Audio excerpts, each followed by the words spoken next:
साबुदाणा बटाटा उपवासाचे पापड रेसिपी। नमस्कार, cooking pair या यूट्यूब चॅनलवर आपले सहर्ष स्वागत। फक्त एक वाटी साबुदाणा आणि एक बटाट्याचे आणि तोंडात घालताच विरघळणारे उपवासाचे पापड करण्यासाठी पहा ही झटपट रेसिपी। उन्हाळ्यात पापड, कुरडया, सांडगे, लोणचे, पळीपापड, उपवासाच्या चकल्या असं वर्षभराचं सामान बनवलं जातं। पापड चवीला खारट आणि चवदार लागतात। तर आज आपण जाणून घेणार आहोत साबुदाणा बटाट्याचे उपवासाचे पापड रेसिपी। जर तुम्ही चॅनलवर नवीन असाल तर चॅनलला सबस्क्राइब करून ऑल वर क्लिक करा, जेणेकरून पुढील येणाऱ्या व्हिडिओचे नोटिफिकेशन सर्वात आधी आपल्याला मिळेल। व्हिडिओला लाईक करा, कमेंट करून आपल्या प्रतिक्रिया नक्की कळवा।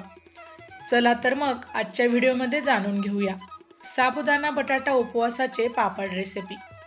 हे पापड बनवण्यासाठी सगळ्यात आधी एक बटाटा साल काढून स्वच्छ धुवून घ्या आणि कापून पाण्यात भिजवून ठेवा।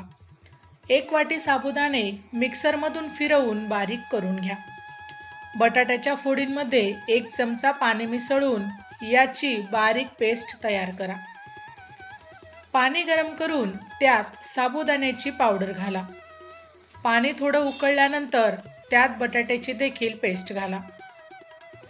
मंद आचेवर हे मिश्रण ढवळत असताना त्यात अर्धा कप पाणी, चिली फ्लेक्स, मीठ, जिरे, कोथिंबीर तुमच्या आवडीनुसार घाला।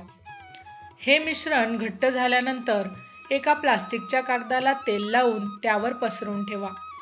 1 ते 2 दिवस कडक उन्हात सुकवल्यानंतर हे पापड तुम्ही तळू शकता। माहिती आवडली असेल तर अवश्य शेअर करा।